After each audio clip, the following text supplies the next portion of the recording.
Welcome to the Mission Rewind again, people. Today I'm joined again by Benjamin, Thank you for having me. David, Thomas. That is my full name.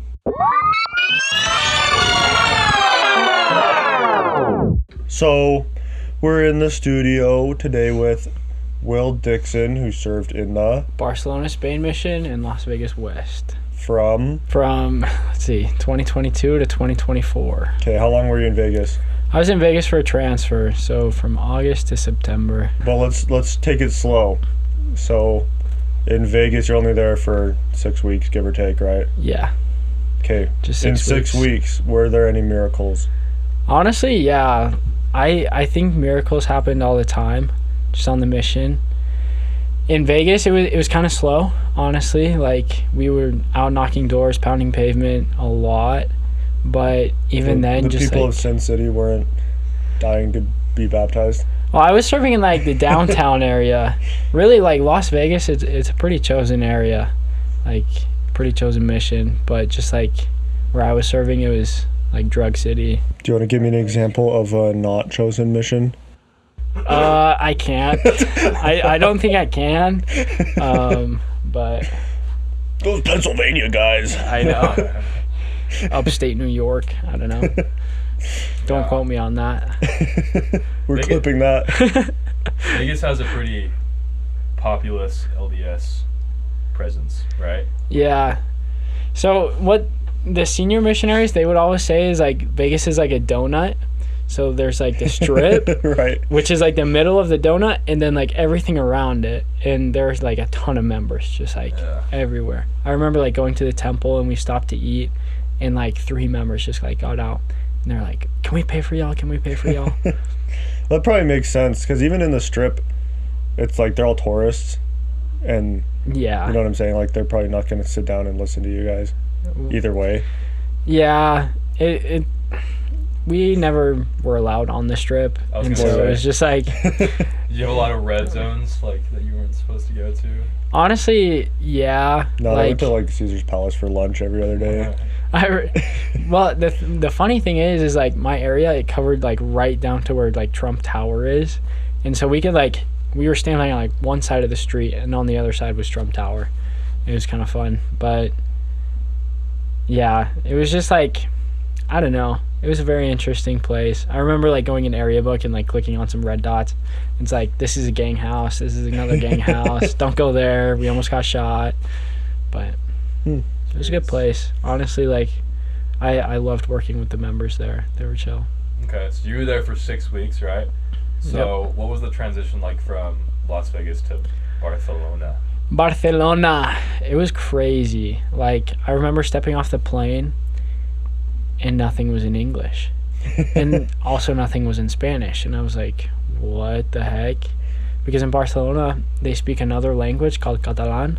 The crap. And I didn't really knew that. Yeah, it's crazy. And so, like, you get out from the airport, and instead of saying aeropuerto, it's like some other name. And you're just like, what the heck?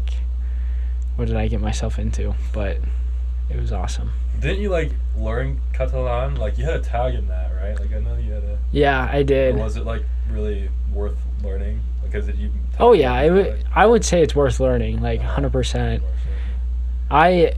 It took me a while to learn because I had to learn Spanish first, Right. and that took me like about 6 months. And once I got comfortable in that, I started learning Catalan. And I learned it in a place called Lleida, and there were like so many old guys who were just like, "I'm not gonna talk to you unless you talk to me in Catalan." And I was like, okay, challenge accepted. And so I learned a little bit with my companion, and we started teaching some people in Catalan. It was really fun. Yeah. It was challenging, but fun. Yeah. How hard is it to learn a language? It's hard. Like learning Spanish was really difficult. I would say I prayed over that more than... I was gonna say, did you have any moments where you're just like, this freaking, I don't want to do this anymore? Or like, Yeah, it was like my second transfer in Spain, and I just like, I sat down and I was like trying to read my Book of Mormon out loud in Spanish. And my companion, who was a native Spanish speaker, I remember him just like calling from the other room like, you're saying this wrong, you're saying this wrong. And I just like threw up my hands. I was like, I'm done. Like this is impossible. But honestly, like the gift of tongues is real. I remember like praying like every single day, just trying to get it down. But it came. Was it a click, or was it just like you just slowly got it? I feel like I've heard both. I slowly got it. I definitely like it took me time. It took a lot of study, but honestly, I'm pretty proud to say like I stuck with it. You know. That's cool. Language is such an interesting thing because it's like it's so tied with the culture in a really weird way. You know what I'm saying? Because it's very different. Like what we talked about with Landon, it's very different than Mexican Spanish or South American Spanish, but it's tied with the culture and the history of like why is it like that? Yeah, it's super interesting. Like they'll have phrases that only make Spanish culture context. Like I don't know how to really describe it. They'll like throw in phrases or words that they only use in Spain, and so like when I'm talking with someone like from Mexico or like Bolivia or Peru, they like what'd you say? And I was like, oh, okay, I've got to figure out a different way to say that. Right, that makes sense. And then like their hand motion, like sign language almost, is completely different. They'll be like, it's like, whoa. They would do that like all the time. Mean? It's like it's just like an intensifier. They're like, oh, there's like a ton of people, or like that was a long time ago. Yeah, muchísimo. And they like yell and scream. It was so much fun. That's cool, actually. In Ghana, they did some stuff like that. They mostly had like different like sound effects when they were talking. Yeah. It was kind of funny. Like what would they do? Like if something shocking happened, they all had the exact same default. Oh. Like no matter who it was, they always said it exactly like that. Or like if there's a little kid and you're mad at them, you just go, oh, and like every kid within 20 feet will look at you like, what did I do? It's so funny. It's like the same, no matter like, even if you're on the other side of the mission and they speak a different language, like the sound effects are the same. I mean, like to be fair, like that sounds like foreign and weird to us, but like America does like the same things. No, like, we have a ton of weird stuff. When someone gets in trouble. Yeah. Like that's probably so weird to people. They're like, what are they doing? But that's what makes it cool, because I'm like, you can either make fun of it or you can just have fun with it. You know what I'm saying? And so like, when you first get to a country, I feel like, or even like in the South, it's probably way different than here.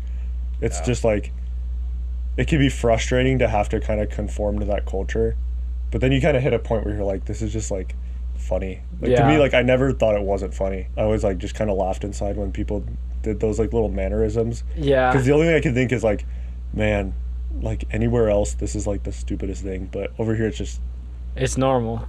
It's completely normal. Yeah. But all the old people, they like, at least in Spain, they like walk with their hands behind their back. So funny, like bent over. I totally get that, just like seeing the differences in culture. Yeah. How was the work there? How fast is the church growing? Honestly, we kind of hit like a reset button during COVID. It was like, it was a lot of getting less actives to come back to church and like being like, hey, you know, we still go to church, we still read our scriptures, we still pray, we still do the little things. But it's been growing really fast, like really, really fast. That's good. That's probably one of the few places in Europe where it's actually growing. I think, like, I heard one statistic, it was like the highest baptizing, like Spain is like the highest baptizing country in all of Europe. Makes sense. So, I believe that. But it's also like very diverse, because even the baptisms I hear about in other places in Europe, they're like, yeah, well, he was an immigrant from here, he was an immigrant from there. Oh yeah. Spain, there's so many immigrants from like South America, Africa, other European countries. That's cool though. It's a melting pot. Because Ghana was just Ghanaians and maybe the neighboring countries for the most part.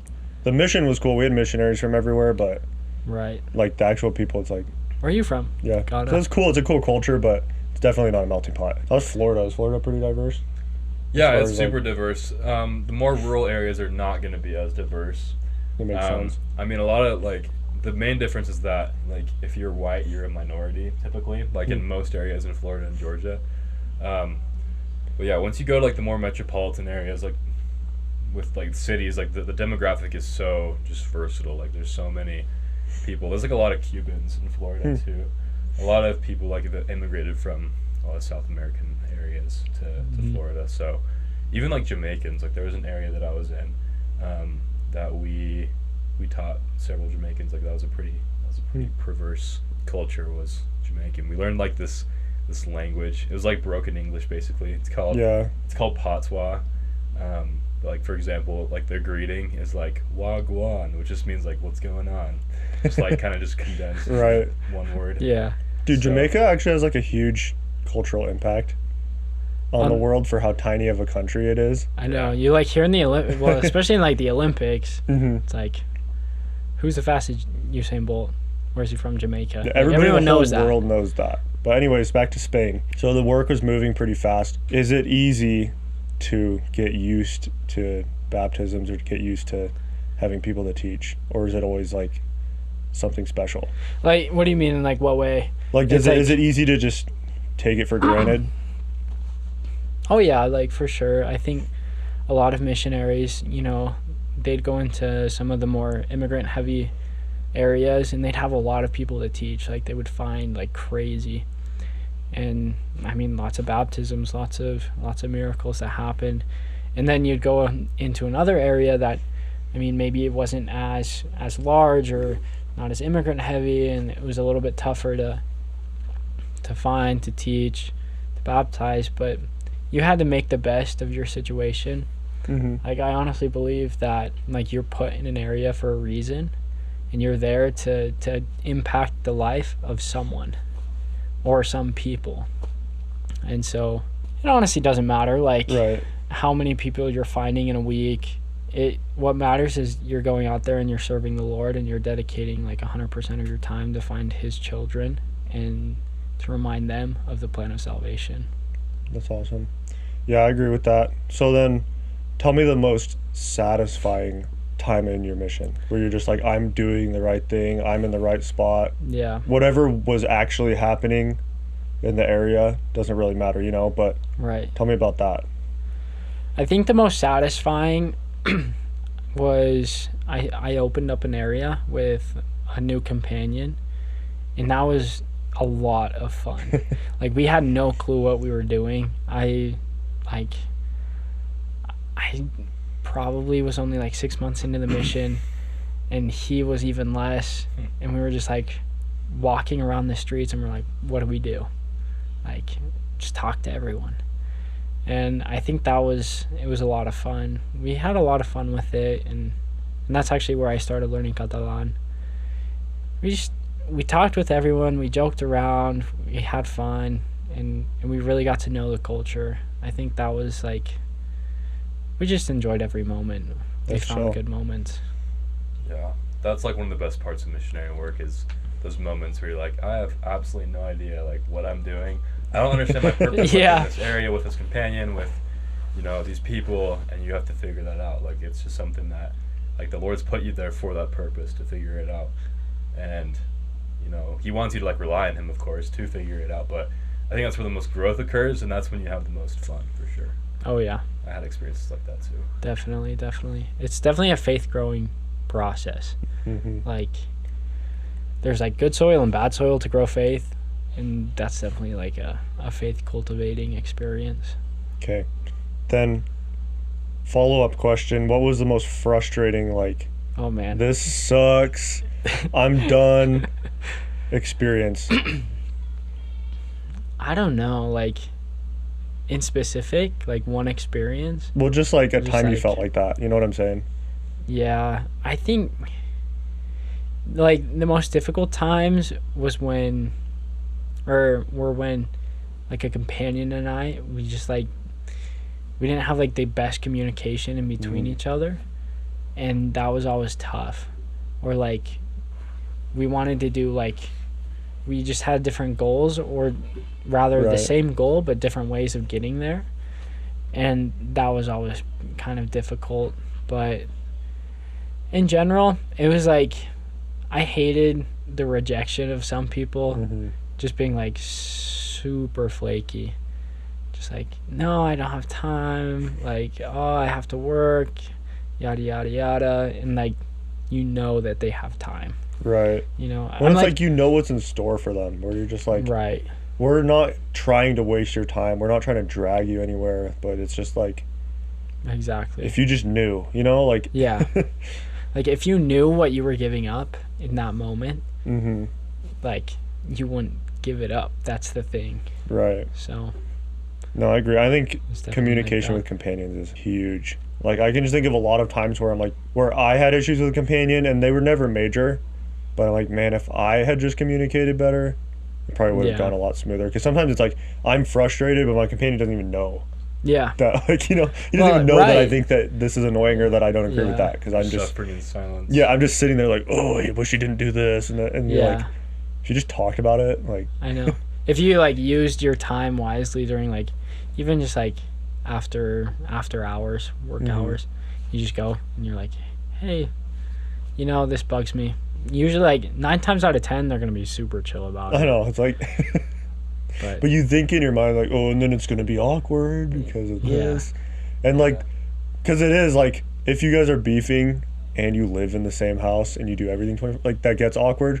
But the chance of that happening is not as high as you think. And it's like, if I did my part to communicate and he's still doing whatever, then that's on him now. Yeah. So anyways, it's like you learn that over the mission, but sometimes like, it still sucks. Mm-hmm. It's definitely easier said than done. Like for sure. I would like counsel the missionaries to do that too, and like I'd be like, I don't even do that myself. Like, that's like so hard. Like be confrontational, because I'm not like the most confrontational person.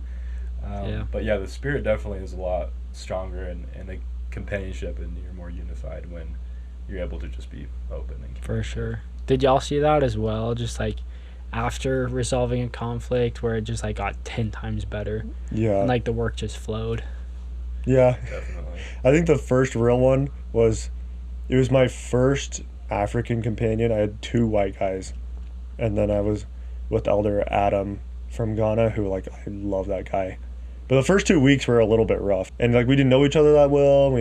I was kind of new, so I was like, well, I was trained this way and that's all I knew, but then this guy's doing it a little bit different. And yada yada yada. One day he like walked out of the bathroom and I like cleaned out my earwax, and I thought I threw in the garbage can and I missed, and it was like on the side of it, but I thought it went in. I walked out and he like came out. I was like, are you throwing your Q-tips on the floor? And I was like, no. And he's like, well, it's on the floor and it's disgusting. And like at first I was like pissed. I was just like, this guy's trying to blame me on me, and I go in there and it was like, okay, yeah, that was me. And then I did it, and then I sat there, I was like, he's not trying to pick a fight, he just doesn't want to clean up my dirty Q-tip. Like, right. Like, so then I had to realize, I'm like, oh, if we just talk, we're fine. Like, and after that we're like best friends. Right. But it was like the stupidest little thing. There was a lot of moments like that where you're just like, oh yeah, like I'm human too, you know, like I'm not perfect, so why should I try to see my companion as perfect? I'll just look for the good things and we'll get along. So culturally in Spain, I know we're talking a lot about culture, it's just super interesting to hear, but like in Spain, like with the people you're teaching, how bold could you be with them? Like did it kind of vary? Because like I know that we could be like super bold with people in Florida and they'd be like, okay, they wouldn't really change anything, but like you could just be bold with them and they wouldn't really care. So what was it like in Spain when people get like offended when you'd be bold, or no? No, we were pretty bold. It kind of depended on like the person. Like we would always try to start a conversation like very, very nice. But like when it got down to like, look, these are the facts, we were super bold. Yeah. Just like very, very direct, very honest, and we told them like, this is what you're missing if you choose not to. And honestly, like ways of contacting people, we were also pretty bold. Yeah. Like I remember like getting so fed up one day, like nothing was working, just like trying what you usually do, like do you want to hear scripture, like who's God to you, like what do you believe about Jesus Christ? Nothing that was landing. And I was like to this group of, I don't know, 25-year-old Spanish kids who probably had been out drinking like for the entire day, just like that's again a culture thing. I was just like, do you know that Jesus Christ visited New York? And they like stopped and paused for a second, and they were like, I've never heard that one before. But then they like kept moving. But I was like, okay, Like, at least they listened, you know. At least they heard me and recognized that I exist. Yeah, maybe later on they'll hear the story of Joseph Smith and Palmyra. They'll be like, oh, yeah, that one American dude, the one time he told me Jesus Christ visited New York. And then dots start connecting. Yeah. Mm-hmm. So we tried to be creative as well. But then you read in the scriptures and think about how bold every prophet was. Oh, yeah. I mean, for Moses to stand up to Pharaoh, like the most powerful person, like, in the world at that point, like yeah, I mean, I think it just comes down to like faith in what God can do, like where you fall short, because I mean all the things that Moses was bold about was followed by like a miracle usually. Right.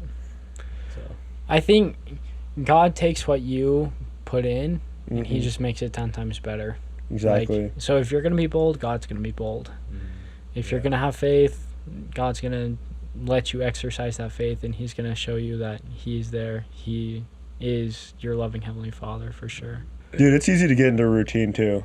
Yeah. It's like you kind of have to go like take a step. I wish we had one missionary that went home for like a surgery and came back out immediately, like, and you could tell that he was like a little bit refreshed, being able to take a step back. And I kind of wish we had that. I mean, like, I'm not saying that everybody should go home and come back, but the amount of hindsight you have, and you're like, oh, if I could go back out, how would I do it different? Yada, yada, yada.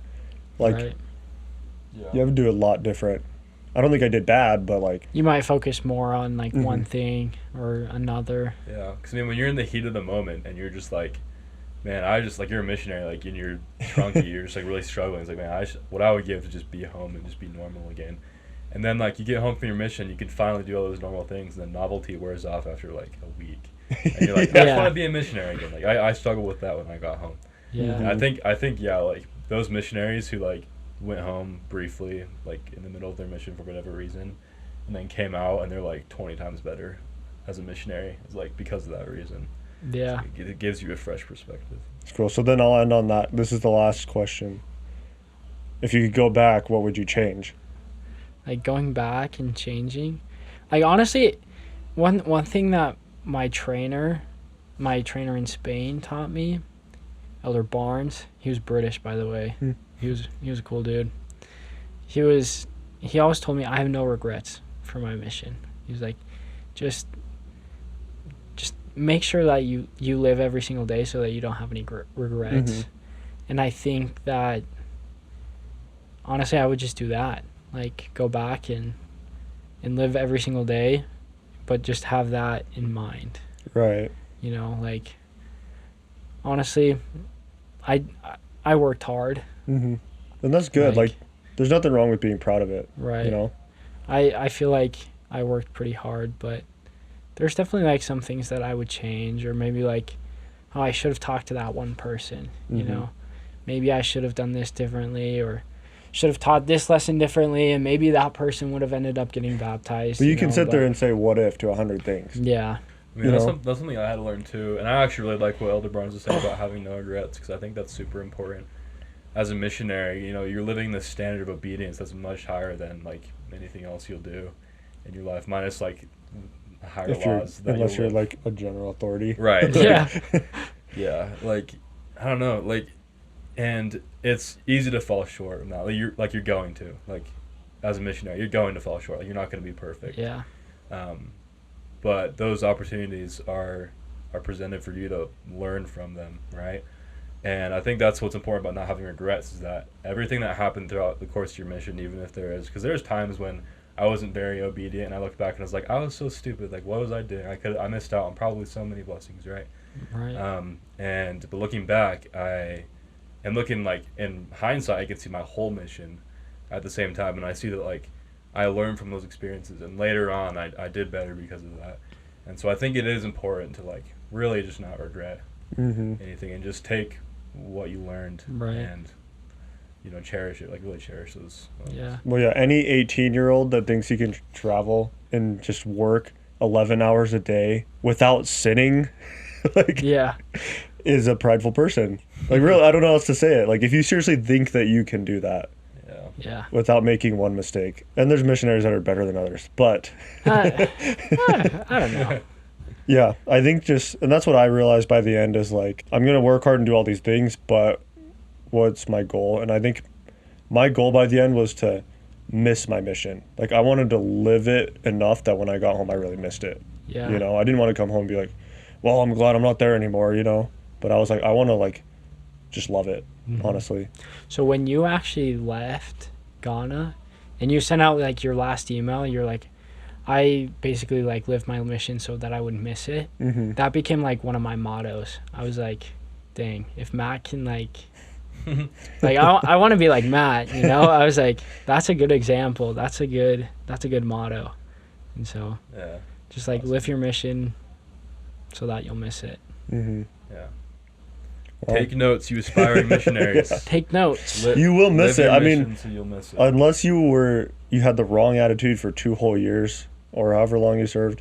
And there's nothing shameful about it coming home early for mental health reasons or this or that, but it's like, just while you're out there, I mean, just live it, honestly. Yeah, enjoy it. Seriously. That's our message for today. There's good moments, there's bad moments, but, you know, it's okay. Yeah. The atonement works. Awesome. Well, thanks for being on our show, dude. Yeah, thanks for having me.